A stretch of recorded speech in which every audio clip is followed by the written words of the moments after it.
Profesor Barry Harmon es investigador visitante senior en el programa de posgrado de Asuntos Internacionales de la New School de New York, donde imparte 2 cursos de muy alto interés para nuestra audiencia.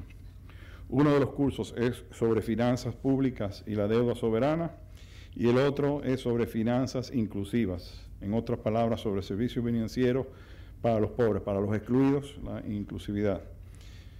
En diciembre del 2005, el profesor Barry Harmon completó una carrera de casi 30 años en la Secretaría de las Naciones Unidas, siendo su último cargo en aquella institución el cargo de asesor principal sobre financiamiento para el desarrollo en el Departamento de Asuntos Económicos y Sociales de ESA.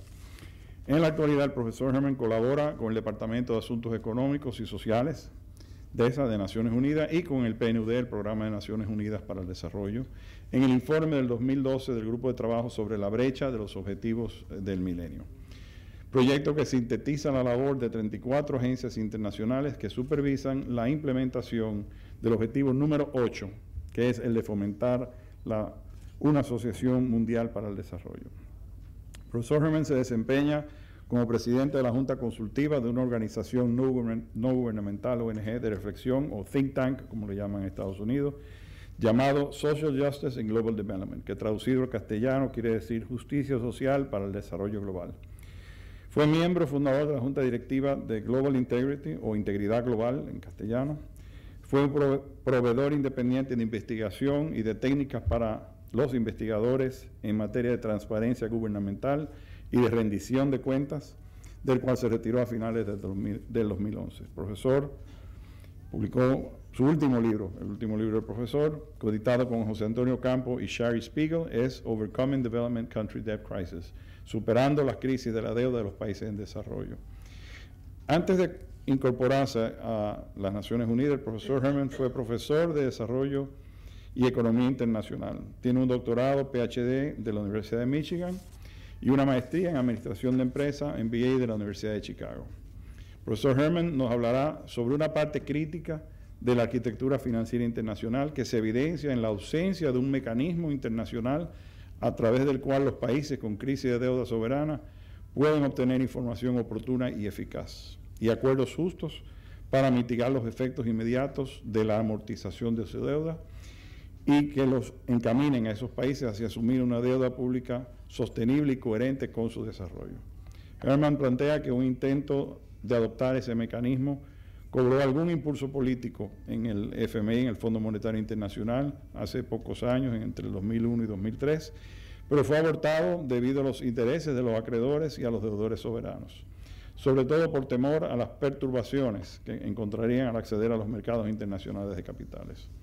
El profesor nos va a explicar por qué la actual falta de sistema para resolver las crisis de la deuda gubernamental produce resultados inferiores o menos que óptimos. Y describirá las características de un sistema superior o cuáles son las características que un sistema superior debería tener. Lo que sugiere que los países más pequeños necesitan de un nuevo sistema, más que los países con economías grandes y con enormes deudas. Hará referencia al Fondo Monetario Internacional, según el cual los países en desarrollo que en la actualidad están en situación de riesgo de endeudamiento grave son pequeños. También nos discutirá sobre las razones políticas por las que se debe trabajar en pos de una reforma internacional y sugerirá una estrategia que los gobiernos interesados podrían seguir para iniciar discusiones serias sobre la reforma internacional. Recibamos con un aplauso al profesor Barry Harmon.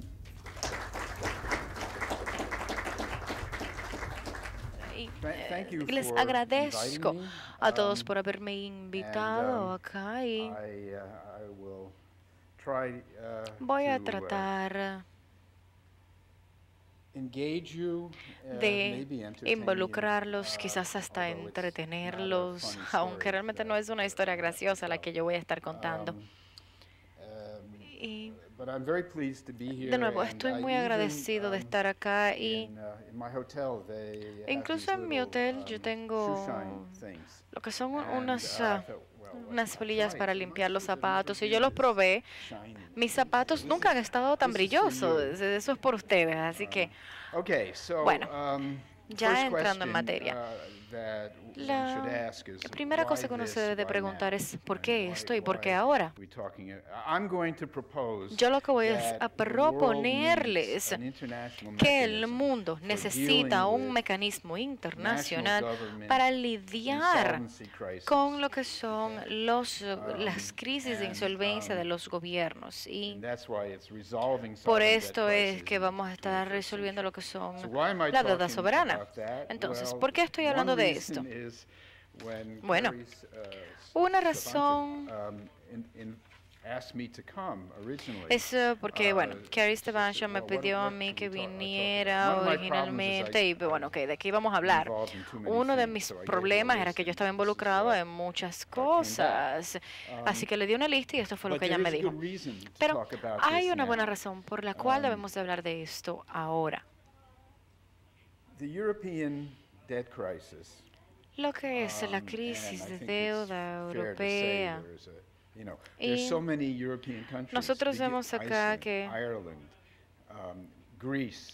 tengo acá, como digamos, Irlanda, París, Grecia, Italia quizás. Y nosotros vemos acá que son muchos países los que tienen problemas lidiando con su deuda soberana y esto es algo que no puede ser ya considerado un tema de interés para estas personas que escriben sobre los países en desarrollo. Entonces, incluso vemos que hay municipalidades en Rhode Island, en California, que están en bancarrota. Así que hay un problema de finanzas, hay un problema económico en Estados Unidos o en otro país. Si una corporación cae en bancarrota, pues normalmente se aplica la ley de bancarrota y hay cortes que van a implementar esta ley. Y hay dos cosas que se pueden hacer. Uno, o se puede disolver la compañía, distribuir los bienes tal cuales a los deudores cuyos reclamos van a ser más de los bienes que tiene la compañía, o se puede tratar de rescatarla o salvarla. En un caso famoso reciente, General Motors todavía están bajo negocios, le estaba yendo bien aparentemente y cayeron en bancarrota. Y al final del proceso, o mejor dicho, la meta del proceso era darle a General Motors un inicio nuevo. Entonces, considerando lo que son los gobiernos soberanos y cuando estos se vuelven no solventes, uno no puede, por ejemplo, decir, ok, vamos a disolverla y vamos a distribuir los bienes a los deudores. No, no funciona así. No hay una corte per se de bancarrota, no hay una ley de bancarrota, porque aquí estamos lidiando ya con lo que son gobiernos soberanos. O sea, no hay un gobierno por encima de ellos. Entonces, como resultado, hay un hueco en lo que es la arquitectura financiera general. Por otro lado, creo que sería muy útil si nosotros pudiésemos entonces tener algo que sirviese o cumpliera la función de una ley de bancarrota y que sirviera también con la función de lo que es una corte de bancarrota. Pueden ser árbitros, no tiene que ser una corte per se, sino una forma de lidiar con la insolvencia de una forma que sea justa, efectiva y a tiempo.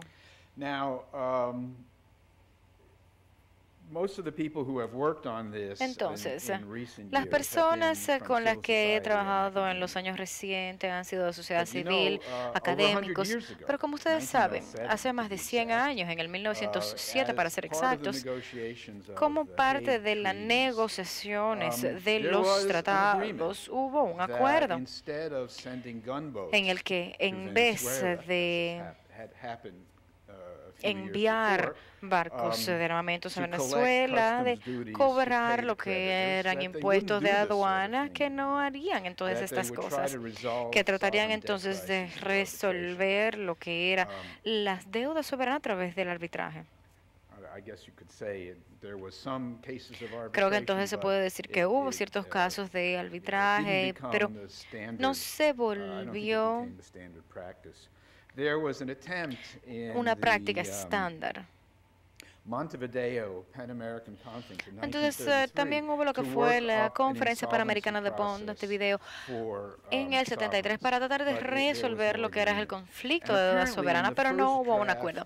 Y aparentemente en lo que fue el primer borrador del acuerdo de la conferencia de Bretton Woods del Fondo Monetario Internacional hubo una propuesta de los americanos, de hecho, para un mecanismo de resolución de deuda soberana, pero claro, este nunca se adoptó. Así que entonces tenemos una historia acá, pero en la era posguerra realmente no ha habido ninguna acción, aunque hubo interés. Y hace una década hubo una propuesta de que el Fondo Monetario Internacional y que este lo investigó seriamente. Esto era lo que ellos llamaban en el momento lo que era el mecanismo de reestructuración de deuda soberana. Fue una propuesta muy imperfecta. En mi mente, esto realmente involucraba muy de cerca lo que era el Fondo Monetario Internacional e iba a forzar cosas a los gobiernos que no necesariamente ni siquiera podían aceptar. Entonces, esto lo que iba a hacer era que se iba a implementar en lo que son algunos artículos, algunos acuerdos, y lo que iba a decir es que si esta enmienda iba a ser aplicada por varios países, pues se iba a aplicar a todo el mundo. Pero de nuevo, no se procesó, fue terminado por el sector financiero que realmente no lo aceptó.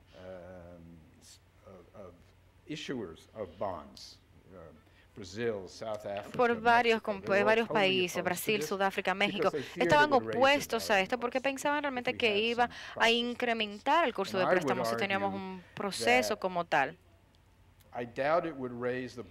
Y entonces yo realmente no creo que iba a incrementar lo que era el nivel en el costo de los países que estaban bien gestionados, que tenían bajos riesgos, y iba a ser bueno incrementar el costo para los países que estaban pagando una prima alta, pero eso lo vamos a ver luego.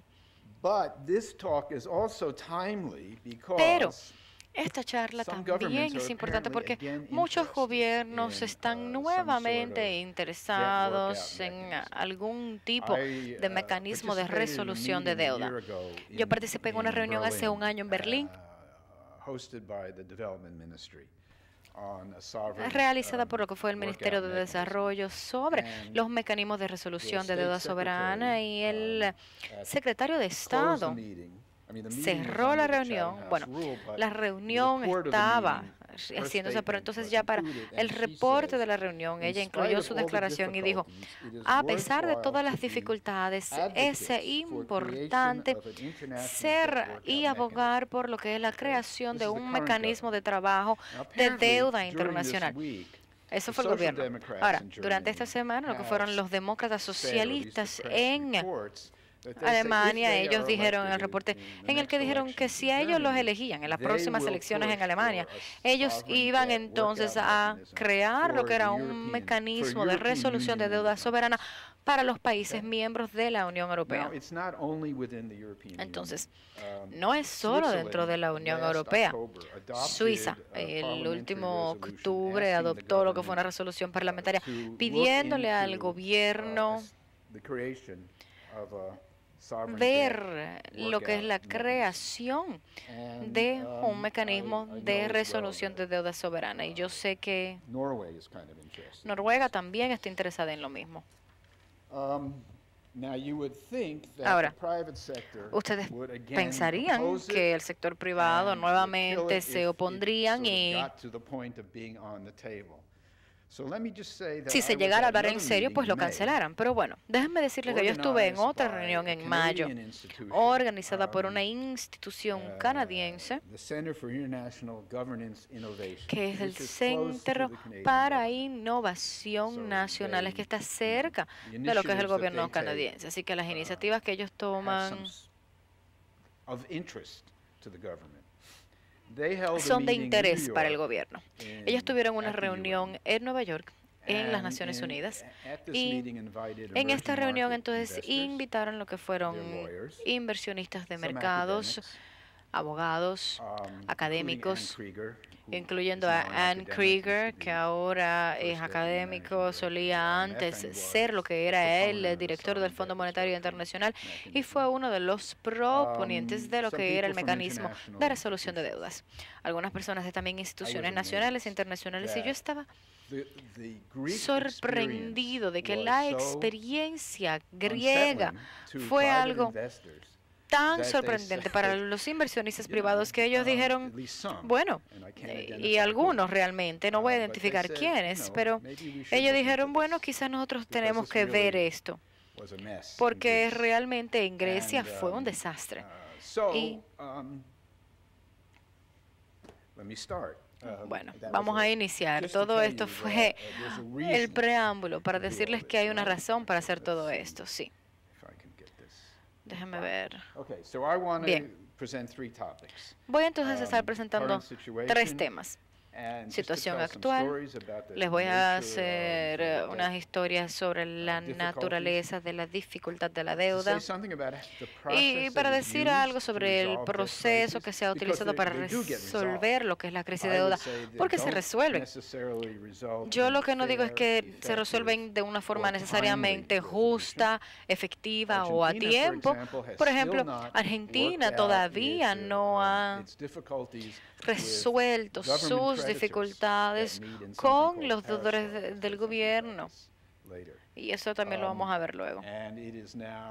Y ahora hace pues ya 11 años de que comenzaron esta situación. Así que creo que desde el punto de vista argentino, esto es menos problema de Argentina y más problema de los prestatarios, pero eso es otra historia. No ocurre con lo que es la insolvencia corporativa, o sea, el juez se asegura de que el trato se haga, de que cubra a todos los deudores y que sea adecuado. Así que luego vamos a hablar de cómo hacerlo mejor. Entonces, les voy a contar 4 historias y espero que puedan ver eso bien sobre problemas de deudas.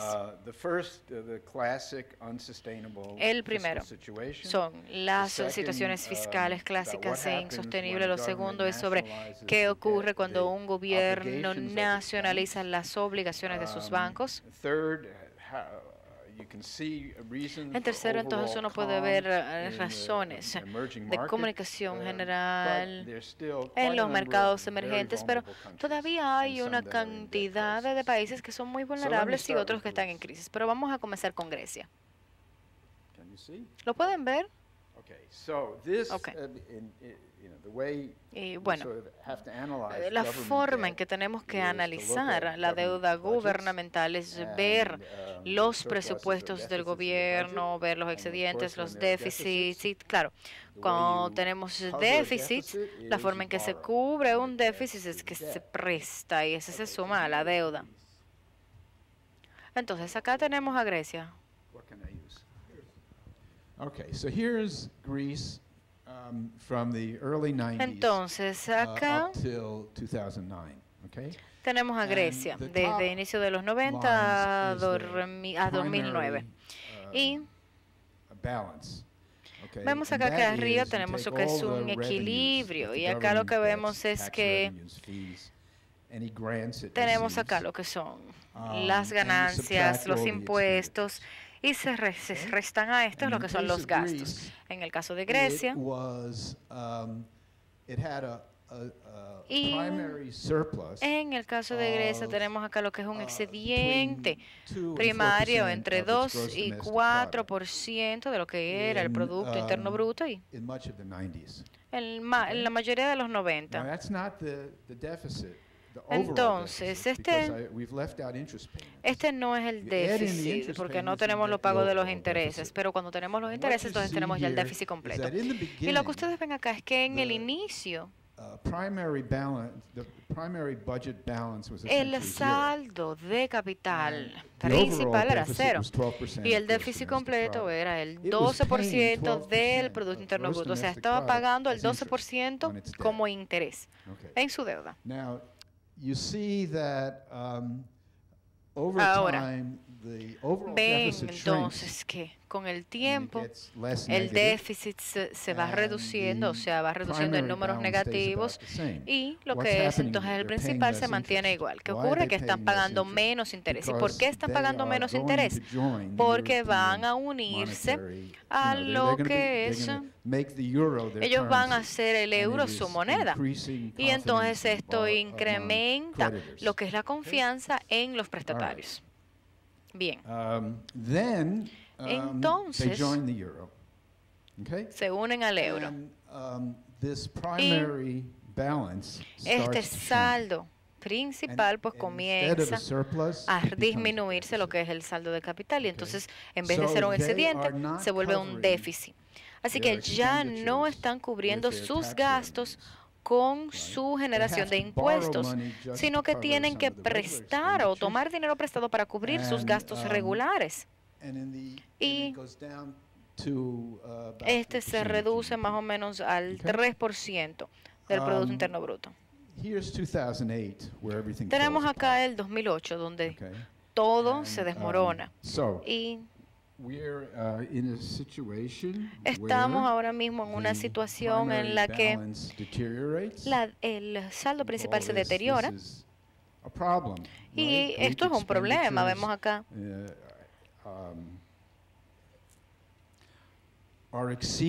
Los gastos de Grecia están excediendo lo que está recolectando en ganancias. Entonces, lo próximo que se debe de observar es que aun que las tasas de intereses que están pagando están disminuyendo, todavía están tomando prestado alrededor del 6% del Producto Interno Bruto cada año. Y el 6% cada año. Okay. Entonces, ¿qué ocurre? Esta es la deuda. La deuda vemos que está incrementando. Así que esto es lo que decimos, no es sostenible. Clásico y no sostenible. Y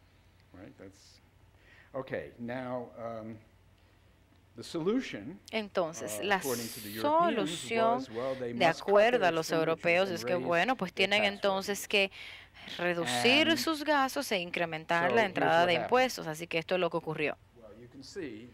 Como ustedes pueden ver, el Producto Interno Bruto pues colapsa por un 6%. Y entonces también el consumo doméstico colapsa.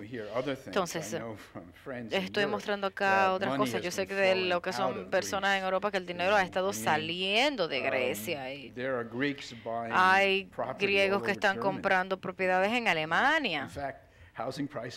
De hecho, incluso los precios hipotecarios están incrementando en Alemania para reflejar esto, no solamente de los griegos, sino también de los españoles, por ejemplo. Así que lo que quería era mostrarles que la solución de posteridad no funciona, sino que los empuja a un hoyo más grande. Esta línea que tenemos acá roja nos muestra lo que estaba supuesto a ocurrir en el 2012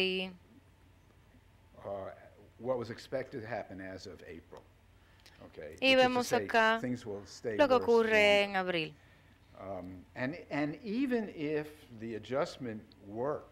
Y entonces, aún si se hace lo que es el ajuste, si nosotros vemos que tenemos también lo que son los gastos de consumo personal, apenas quedan por encima de cero.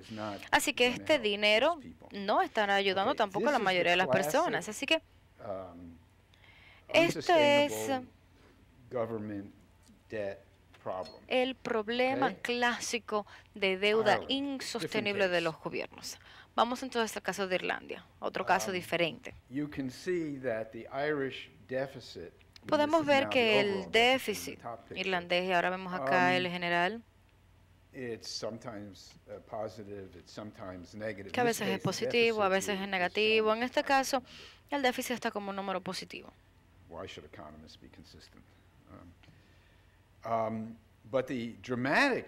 Pero lo dramático ocurre en el 2008, cuando el déficit se incrementa más o menos hasta un 30% de lo que es el Producto Interno Bruto. Y eso es impresionante. Lo que ocurre acá es que el gobierno entonces tomó las obligaciones de los bancos. Si uno ve entonces la deuda gubernamental, y usted ve entonces que se incrementa. Entonces, y si uno ve lo que son esas cifras, uno ve lo que es la composición de la deuda gubernamental de hace un año, por ejemplo, vemos acá que la deuda del gobierno era de 92 billones de dólares. Uno agregó ahí, por ejemplo, lo que se tomaba como responsabilidad, y uno ve entonces esa responsabilidad que uno ve, y uno terminaba con 371 billones de dólares como deuda gubernamental. Entonces, esto nos lleva a nosotros a un punto importante, que es que el sistema bancario es, en efecto, una responsabilidad de contingencia para el gobierno. Uno no puede hacer que un país opere sin un sistema bancario. De una forma o de otra, los bancos tienen que funcionar. Y hay diferentes formas de asegurarse de que funcionen los bancos, además de lo que son las regulaciones, claro, pero hay diferentes formas de lidiar con la deuda que se está acumulando, cuánto es pagado. Y en el caso de Islandia, el gobierno estaba dispuesto a pagar todo. Pero ellos tuvieron que votar ahí, y hubo las personas que dijeron no, olvídenlo. Y entonces de forma particular hubo una cantidad de europeos que habían puesto dinero en bancos para que le ofrecieran una buena tasa de interés, y entonces las personas de Islandia dijeron, muy bien, estas personas acaban de perder su dinero. Y los gobiernos británicos y holandeses dijeron, ok, no vamos a pagarle a nuestros ciudadanos que han puesto su dinero, y entonces ahora quieren que Islandia les reembolse este dinero, y las personas de Islandia dicen, no lo vamos a hacer. Así que, a menos que estos gobiernos, los gobiernos holandeses, británicos, puedan llegar a una corte y hagan que Islandia les pague, no les van a pagar. Así que una pregunta es, ¿qué tanto de la deuda se vuelve una obligación y de cuánto uno se olvida? Entonces, les voy a presentar ahora lo que es el saldo fiscal de los países globales. Vemos acá que en el 2009 vemos que hubo un colapso.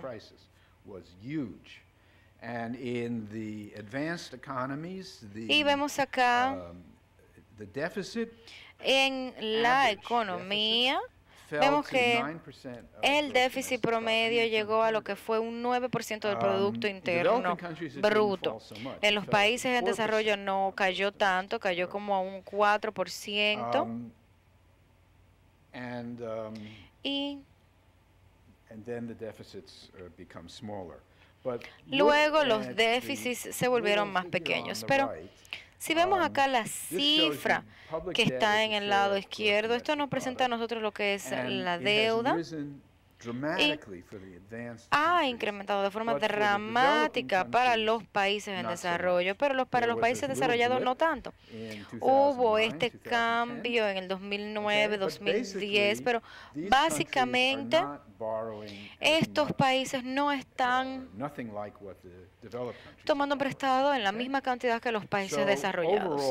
Así que, en forma general, esta es la realidad de estos países. Así que ha llevado a que varios países tengan dinero ingresando a ellos, como por ejemplo Brasil, que lo está poniendo entonces en el control de flujo de capital, que es algo probablemente que no lo aprecian, y esto lo cambia, o sea, hace que las políticas sean más difíciles, pero hay otros tipos de países.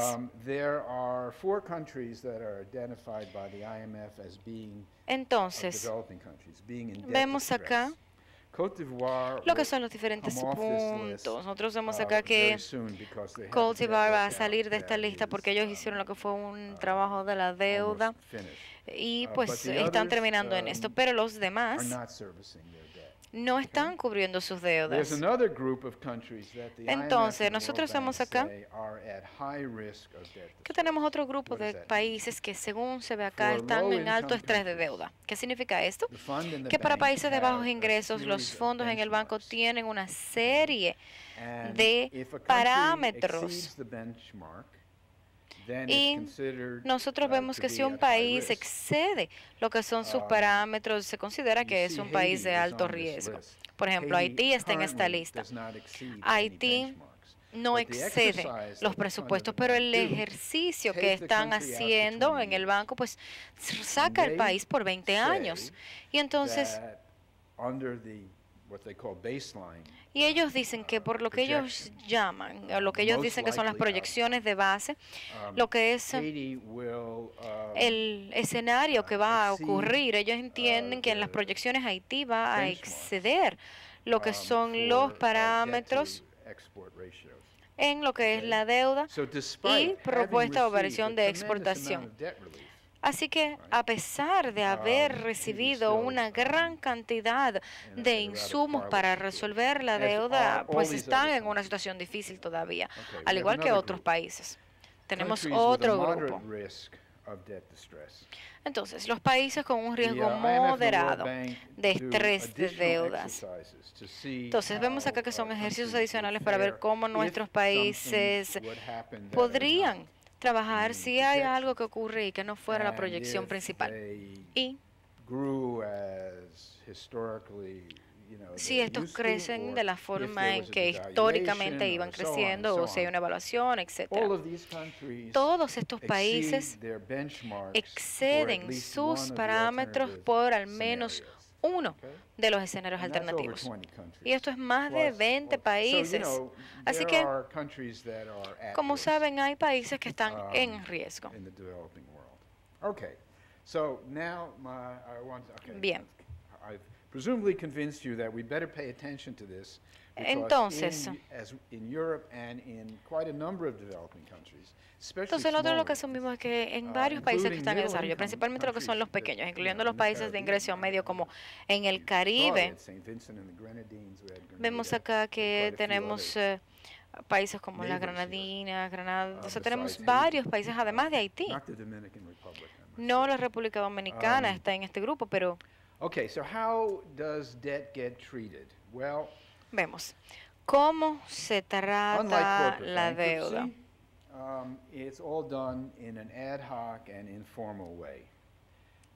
Todo se hace pues de una forma informal y según es necesario. Entonces, nosotros vemos acá que el gobierno le dice a los prestatarios, lo lamentamos, no podemos hacer el próximo pago. El banco está acá poniendo su cabeza diciendo, sí, a él lo han llamado y le han dicho eso, ¿verdad? Espero que de ninguno de los miembros que estamos acá presentes hoy. Y luego entonces, que es una cuestión de a quién se le va a pagar, a quién no se le va a pagar. Y vemos acá, que tenemos acá algunas deudas que se tienen, lo que son las cláusulas por fallo. Si uno falla en un deudor y no le cubre, pues entonces automáticamente queda en defecto y en fallo con otros. Así que es complicado. Y en efecto a esto hay personas que están tratando de organizar esto. Tenemos acá lo primero, se llama el Paris Club, y esto es un grupo de prestatarios para gobiernos. En el caso de Estados Unidos es principalmente lo que es el Banco de Exportación e Importación. Y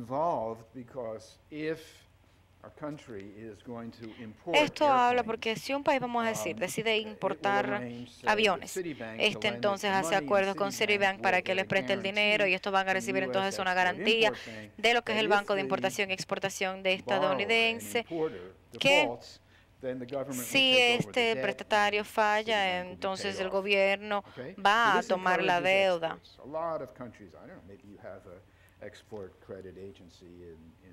Entonces quizás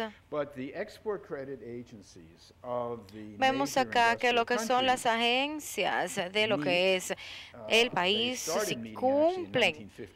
Y comenzaron, por ejemplo, lo que fueron las reuniones, y esto se remonta al 56 cuando había pequeños fondos. Y Argentina, por ejemplo, que es un líder en lo que son problemas y dificultades de deuda, ellos tuvieron ciertos problemas cubriendo lo que eran sus deudas en el 56, entonces el Paris Club fue cuando se formó y todavía existe. Entonces el problema es que los deudores del Paris Club, estos tenían lo que era contabilidad de pequeñas porciones de las deudas totales de países, así que solía ser toda. Y luego entonces hubo más financiamiento privado y ahora hay entonces trabajos oficiales por gobiernos que no son parte del Club Paris, como China, Brasil, Sudáfrica, y no son parte de este club, pero prestan dinero. Así que si un país entonces no cumple, pues ellos no son parte de lo que es este club. Lo que ocurre en este club, por ejemplo, es que viene el gobierno y dice, ok, yo necesito que mis deudas sean o perdonadas o reprogramadas.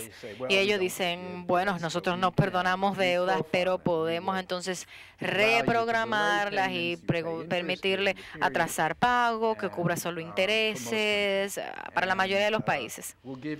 Y pues vamos a cederle esto.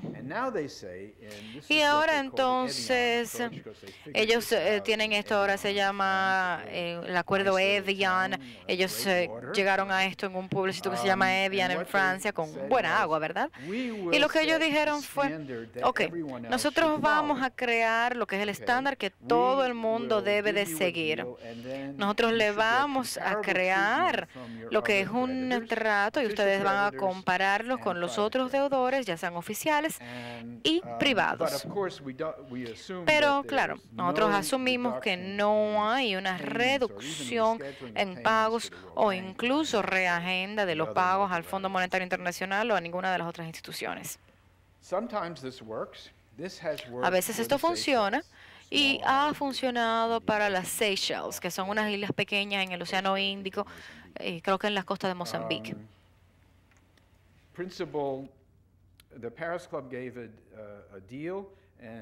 Entonces vemos acá que ellos crearon el trato, Sudáfrica, Malasia aceptó, y entonces tuvieron lo que fue una reestructura de la deuda, pero normalmente entonces los deudores, los prestatarios no están dispuestos a aceptarlo, pero eso era una estrategia. Tenemos gobiernos, tenemos prestatarios que estaban tratando, entonces no estaban aceptando esto. Nosotros vemos acá que tenemos países en puntos como por ejemplo Haití, donde lo que es el Fondo Monetario Mundial y el Banco Mundial tomaron cargo. Y nosotros vemos acá que esto ocurrió cuando Tim Moser se volvió presidente del Banco Mundial y él viene y es recibido por demostradores que estaban diciendo, no, 50 años es suficiente. Nosotros vamos acá que esto tiene que ser cerrado, nosotros tenemos lo que es el ajuste estructural, tenemos que ir cambiándolo o lo que sea. Wolfenson dice, ok, yo soy de un banco de inversiones, yo sé cuándo tengo pérdidas, cómo reducir mis pérdidas y pues seguir y hacer otra cosa. Así que ellos inventaron lo que fue este proceso hípico, donde entonces ellos reducían la deuda de lo que son los países de menor ingreso para lo que fue el Fondo Monetario Internacional. Y ellos lo hicieron de una forma especial. Ellos nunca tomaron deudas, sino que los donantes tenían que cubrir los pagos que tenían que hacerse.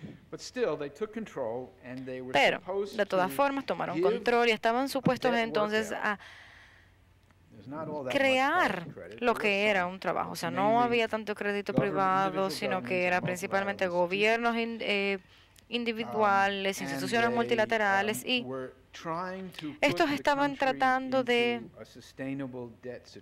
llevar al país a una situación de deuda sostenible. Esa era la meta anunciada del proceso completo. Esa era la nueva página, como por así decirlo, en lo que era la banca corporativa. Claro, esto no garantiza que el país no se vuelva a meter en problemas, pero le da una nueva oportunidad. Claro. los creditores, entonces los deudores están decidiendo qué tanto deben de ceder, cuánta es la reducción de deuda que deben de otorgar. Así que iniciamos en el 96, sí. Estuvo lo que fue este cambio, esta mejora, y ya al final, creo que en el 2004, 2005, 2006, ellos cambiaron y básicamente dijeron, sí, esto no estaba funcionando. Nosotros tenemos que básicamente eliminar todos estos países de lo que era el IMF y de los bancos de desarrollo generales. Y esto es la iniciativa de reducción de deuda multilateral. Entonces, esto es porque nosotros estamos comprometidos a ayudar a estos países a llevar y a cumplir con sus metas del milenio, y no pueden hacer esto si están usando tantos fondos para cubrir sus deudas. Bien. Y esto se está terminando. Nosotros tenemos solamente unos cuantos países que tienen que terminar este proceso y luego ya se va a acabar. Hay unos cuantos que podrían ingresar al proceso como Zimbabue o Somalia, etcétera, pero básicamente se ha terminado. Así que esta excepción ya no existe.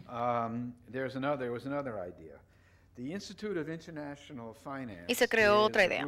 El Instituto de Finanzas Internacionales es un conglomerado de los bancos principales del mundo y ellos desarrollan básicamente un código de conducta que es excelente en el sentido,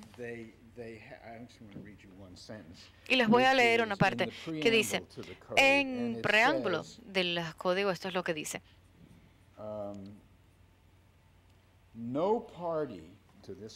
Ninguna parte de este código está obligada legalmente por alguna otra provisión de estos principios, ya sea a modo de contrato o acuerdo u otro.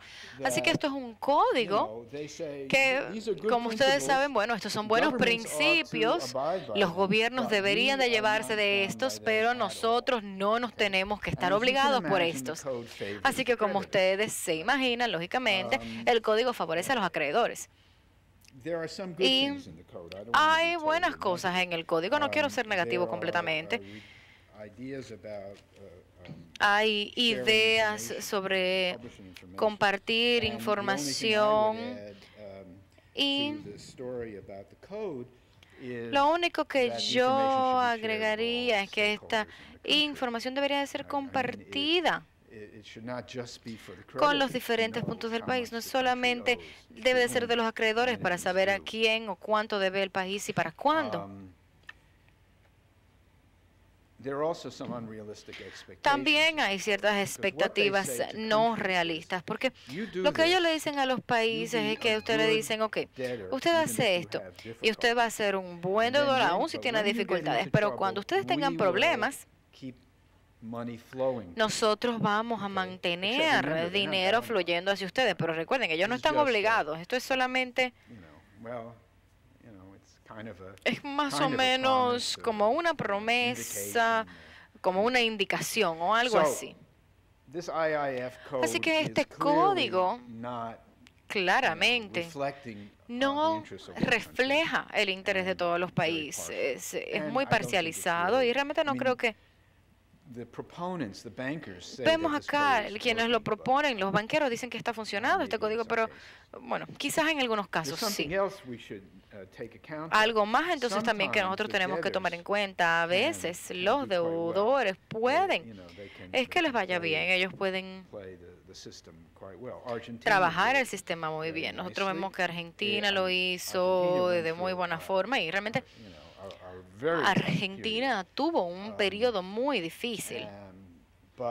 Y lo que se dijo fue cuando ellos estaban fallando, dijeron, bueno, nosotros nos sacaron del mercado, nadie nos va a prestar de todas formas, así que bueno, olvídenlo, nosotros le pagaremos cuando podamos. Esto fue en el 2001 y ya en el 2005 creo, pues entonces llegaron a pagar, ¿verdad? Y ofrecieron a los de fianza como 25 centavos por dólar y pues al final como tenían tenían unas fianzas específicas y unos bonos. Hubo algunos que les fue mejor, porque el crecimiento de la economía fue fuerte. Pero, de nuevo, estos tuvieron pérdidas. Y yo recuerdo en una reunión de LMTA, lo que es la Asociación de Comercios Emergentes, donde los negociadores argentinos dijeron, discúlpennos, nosotros tenemos que pedirles a ustedes que van a recibir un golpe muy fuerte, que reciban un golpe fuerte. ¿Por qué? Bueno, porque tenemos que pagar al Fondo Monetario Internacional todo. Tenemos que pagarle al Banco de Desarrollo todo. Si pudiéramos pagarle menos a ellos, le pagáramos más a ustedes, pero no nos lo permiten. Así que ustedes son los que van a tener que aguantar la pérdida. Y como dije, todavía ellos ni siquiera han llegado a un acuerdo con el Paris Club. The other interesting case is Ecuador, where the president's timing was perfect, right? Otro caso fue Ecuador, en lo que el tiempo fue perfecto. Vemos en el 2008, el sistema financiero mundial está colapsando y él decide no pagar intereses en... Porque determinaron que tenían cosas más importantes y ver entonces el punto de lo que era la deuda sobre, y vamos a hacer esta verificación. Así que bueno, esto es bueno si usted es un deudor, pero realmente no es justo ni efectivo ni a tiempo tampoco.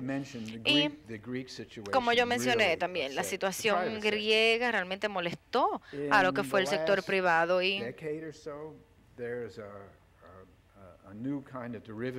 tenemos acá también un caso y una derivada que se ha vuelto muy popular.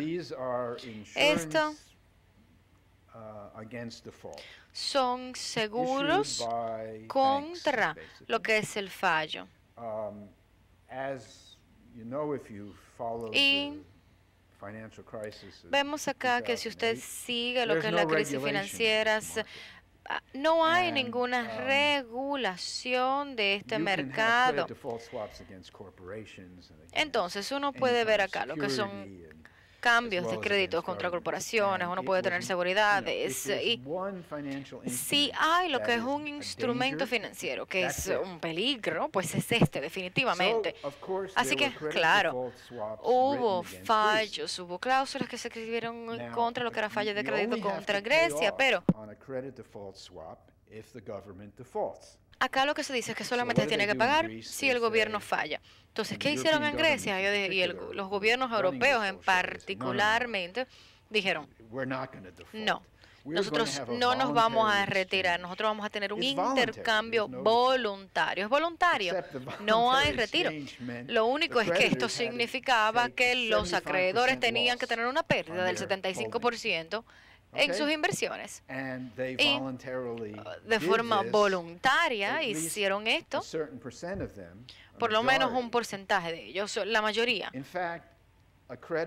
Y de hecho, un evento de crédito, como ellos lo llamaron, se declaró porque la mayoría de los bonos griegos se hicieron bajo la ley griega. El Parlamento entonces cambió la ley y le permitió al gobierno, si tenía entonces ya cierta mayoría de intercambio voluntarios, a obligar a los otros a aceptar este intercambio. En bancarrota le llaman a lo que es un proceso de presión. Es como uno hace que las cosas funcionan, porque uno no puede tener personas o partes reteniendo. Así que el gobierno declaró que estos accionistas que no habían presentado de forma voluntaria los que estaban a 25 centavos por el euro, tuvieron entonces que tomar lo que fue el intercambio. Esto hizo que fuera un evento de crédito y se hicieron los cambios. Entonces la situación griega se había deteriorado y deteriorado. Personas como Maria Rubini tenían como 3 años diciendo, este país está en una situación no sostenible. Yo les mostré la imagen acá. Realmente no era ciencia nuclear ni química cuántica. Uno podía ver que el presupuesto no estaba funcionando. De hecho, yo estuve en un desayuno con un ministro, Papandreou, y él dijo que él reconocía que ellos tenían un problema de gobernanza, que cuando cambiaban las cadenas de gobiernos en Grecia, uno empleaba personas que trabajaban para el partido para pues ser elegido. Así que se incrementaba lo que era la burocracia y se prometía entonces a los votantes retiros tempranos, que esto es común en Europa, se prometían buenas pensiones sin tener fondos. Así que no era sostenible. De nuevo, las personas del sector privado pues definitivamente entendieron que esto no era bueno. Entonces, ¿cómo organizaría yo todo esto? Yo quisiera tener un sistema que proviera lo que es un inicio, un nuevo inicio. Y claro, no soy solamente yo soy presentador de esto, pero hay más personas detrás de este pensamiento. Así que uno tendría que tener una única autoridad que creara un trato que cubriera toda la deuda una vez. Y entonces esta autoridad debería de ser creíble entre lo que son los deudores y acreedores. Y hay diferentes propuestas sobre cómo hacer esto. Uno es que uno tendría lo que es una lista de mediadores. Uno trata de hacer esto con... Cuando uno tiene lo que es el arbitraje, uno tiene que aceptar lo que es la decisión del árbitro, la mediación, nosotros vemos para que las partes puedan alejarse. Para entonces uno poder mediar y tener entonces este próximo paso. Podemos entonces ver una lista. Y tenemos acá una propuesta que es que los acreedores iban a elegir 2, los 4, entonces los 4 árbitros elegidos, 2 por el acreedor, 2 por el deudor, entonces los 4 árbitros iban a elegir uno más para formar un grupo de 5. Y la forma en que esto se iba a estructurar es que los árbitros tenían que ser personas de credibilidad en la industria, por ejemplo. Vemos que también es apropiado en el que nosotros decimos que todos los accionistas relevantes podían expresar su punto de vista. Uno de los problemas que teníamos con lo que era la proposición del sector privado era que ellos solamente les interesaban los banqueros y el gobierno. Y con mucho gusto ellos podían tener llamadas de conferencia, cosas de este tipo, pero hay otros puntos importantes. Hay legisladores, sociedades civiles, organizaciones, uniones. O sea que no había razón por la que este no podía ser discutido de forma pública. Así que los árbitros entonces tenían que escuchar las preocupaciones de todos. Entonces, al final del día realmente era esencial que cuando uno crea esto, porque uno siempre está teniendo que crear lo que es el juicio de qué tanto uno le va a dar a los acreedores y cuánto se necesita de forma doméstica. Y es realmente impensable castigar a los pobres. Ellos están suficientemente castigados ya siendo pobres, así que debe de haber un mínimo social que uno debe de tratar de proteger y de esta forma entonces los árbitros podían reflejar esto. Si en todo punto entonces estos podían presentar un caso, era más creíble. Entonces, lo otro que los árbitros podían hacer era una porción de lo que era el retiro. Entonces, ¿cuánto daban lo que eran los gobiernos, cuánto presentaban estas personas, cuánto tenía que dar el Fondo Mundial, este tipo de cosas. Entonces, esto también vemos, hay diferentes formas de hacer esto. Ahora mismo, la forma en que la deuda soberana funciona es que todos los acreedores privados tienen la misma o el mismo nivel de rango. Esto asegura entonces lo que son las seguridades financieras, esto está presentando lo que son los riesgos. Vemos acá que los riesgos están creciendo, así que hay una posibilidad de que uno quizás no le paguen si uno es acreedor, pero la tasa es atractiva. Así que entonces el hecho de que nosotros vemos acá que estos puntos estaban presentando a lo que era una información europea, uno decía, wow, 25% de los gobiernos, ¿cómo no se puede tomar esto? Bueno, ellos llegaron a este punto. En fin, el problema ahora con esto es que cuando el gobierno se retira, las personas que toman estos bonos, que tienen lo que son las posibilidades de los puntos de interés, son las mismas personas que compraron los bonos hace 5, hace 10 años. Así que una propuesta es que uno cambia estas reglas de forma de que las personas que prestan dinero, al final nosotros vemos que el gobierno está desesperadamente tratando de posponer el atraso, que estas personas que tienen lo que es más rango que lo que son los acreedores más antiguos, haciendo entonces que esto era inversamente proporcional al tiempo en que se entregaron los préstamos. Y bueno, se dijo que es una propuesta interesante. Patrick Paulson fue que la hizo y está bien.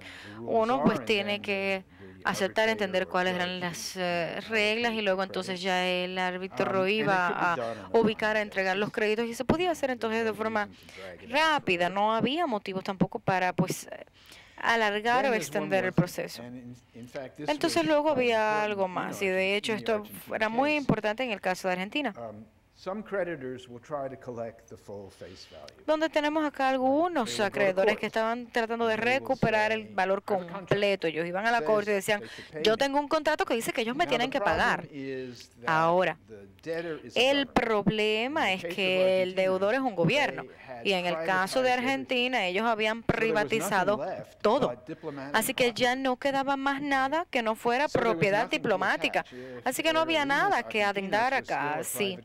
Argentina, por ejemplo, todavía era una compañía privada, entonces estos acreedores que fueron a la corte quizás hubiesen obtenido un avión por lo menos, pero todo era privado, ya no habían compañías de gobierno.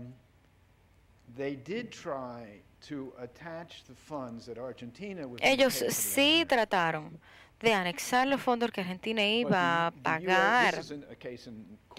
Pero esto es un caso de corte que estamos viendo en Nueva York. Pero Estados Unidos intervino en la corte donde tenemos acá que el equivalente se presentó como breve y entonces dijeron, ok, nuestra política va a ser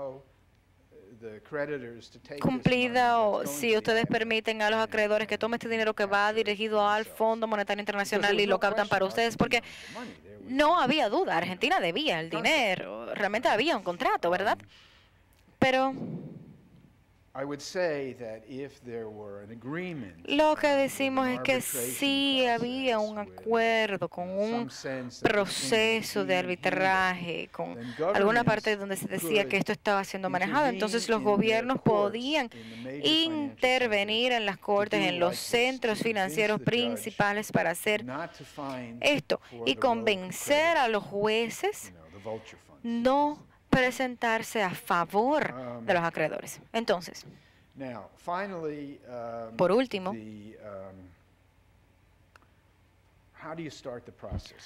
¿cómo se comienza el proceso? Y es lo que yo dije anteriormente. Bueno, el deudor llama al acreedor y dice, bueno, yo no puedo cubrir el pago. Esto no es ideal, porque el deudor va a tratar pues de posponer esto. Es un proceso político. Cada día uno está viendo lo que es esto y cada día que uno está evitando colapsar es un buen día, ¿verdad? Entonces, cuando un banco en Estados Unidos tiene problemas, funciona de forma diferente. Vemos acá que la Corporación de Fondos Federales, que es la que asegura a los bancos, bueno, no asegura a los bancos, asegura a los depositantes. Y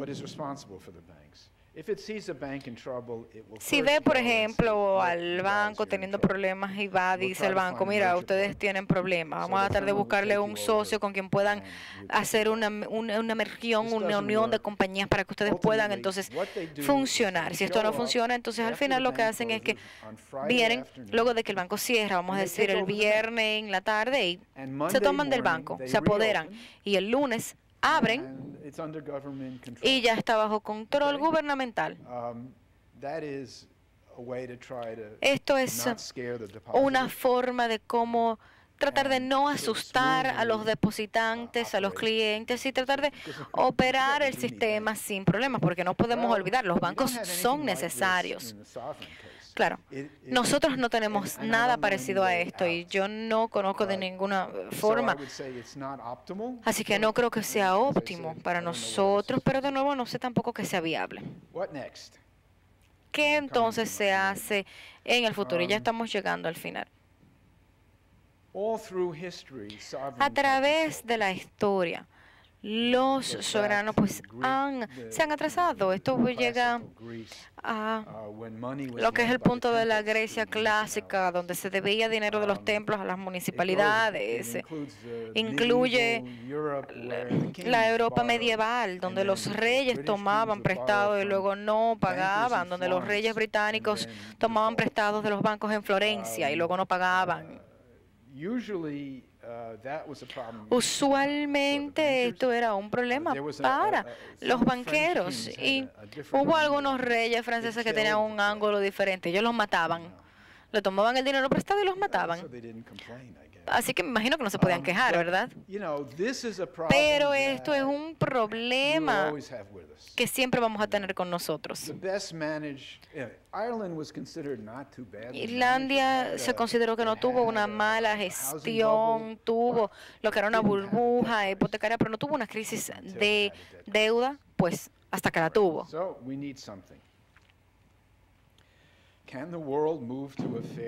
Entonces, ¿puede el mundo llegar a un sistema más justo y efectivo? Bueno, es difícil decirlo. En el nivel nacional, los gobiernos no siempre tuvieron sistemas de bancarrota, pero los adoptaron y se dieron cuenta de que era útil tener estas cosas. En el caso de Estados Unidos, este capítulo 11, donde uno trata de darle a una corporación un nuevo inicio, solamente es de la era en que se estaban creando los ferrocarriles, porque cuando estos entonces se iban a bancarrota, no tenía los trenes, teníamos motores, entonces se pensaba, bueno, ¿por qué no se distribuye esto? ¿Por qué no se reorganiza la compañía? Y este era más o menos el origen de esto. En fin,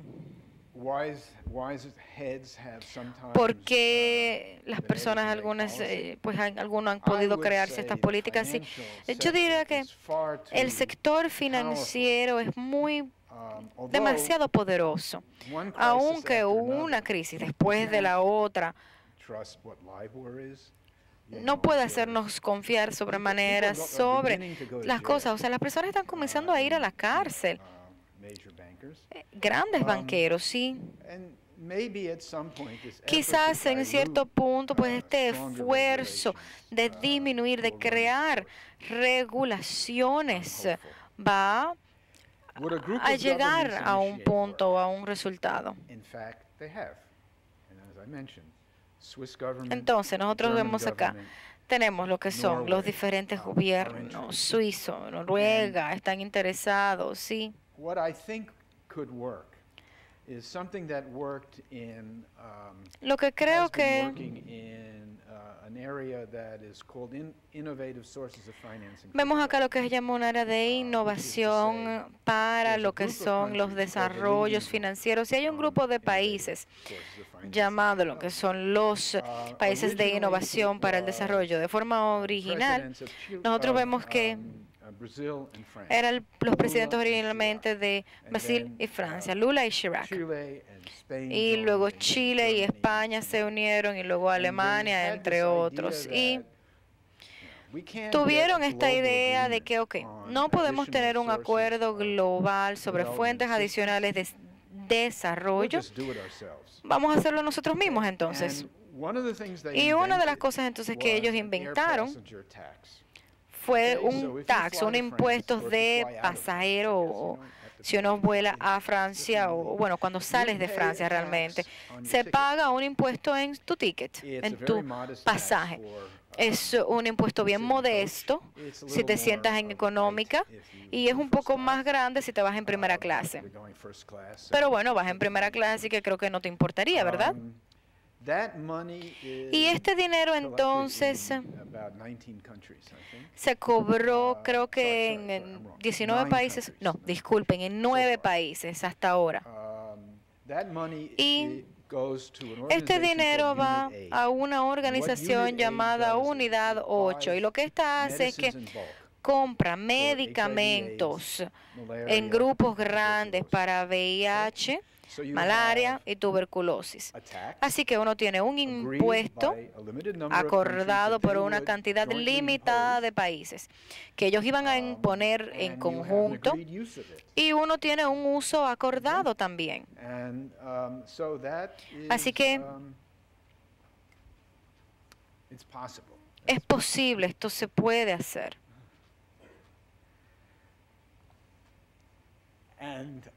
Y luego entonces también vemos, este es el momento apropiado. Creo que tengo que decir gracias acá, ¿verdad? Terminé.